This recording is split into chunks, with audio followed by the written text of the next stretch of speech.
Pierre Real Estate Pierre. And if you're looking at rental properties or any kind of income producing property, you want to know that cash on cash return. So it's essentially the pre-tax cash flow versus the total cash invested in the property. That'll give you a percentage of your cash on cash return. But before I go any deeper, I want to tell you some negatives about cash on cash return. So I do want to kind of drive home. This is another one of those back of napkin formulas.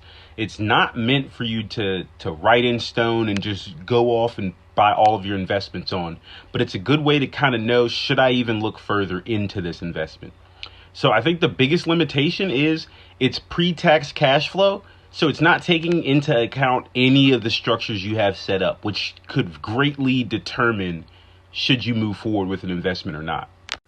All right, and one more thing, well, actually a few. It doesn't take into account your appreciation, depreciation, or your return on capital, the ROC. Not to be confused with ROI or ROR, which I likely will just make a video about those also. It also doesn't take into account any underlying costs or risks associated with purchasing the property. It's really just a simple interest formula. So no compounding interest or anything that will aid you in the future as you own it, you generally aren't going to see on that cash on cash return. All right, so I just want to show you how the calculation would work. We're going to go ahead and say we're putting $300,000 into a property in cash. I'm going to say that it cash flows $5,000 a month. Multiply that by 12 for the full year. That brings us to $60,000. And then we're going to take that $60,000.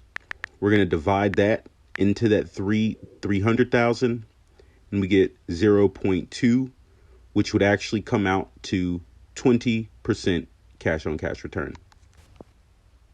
I do want to add that your cash on cash return and the percentage that you're happy with is all going to be based on you.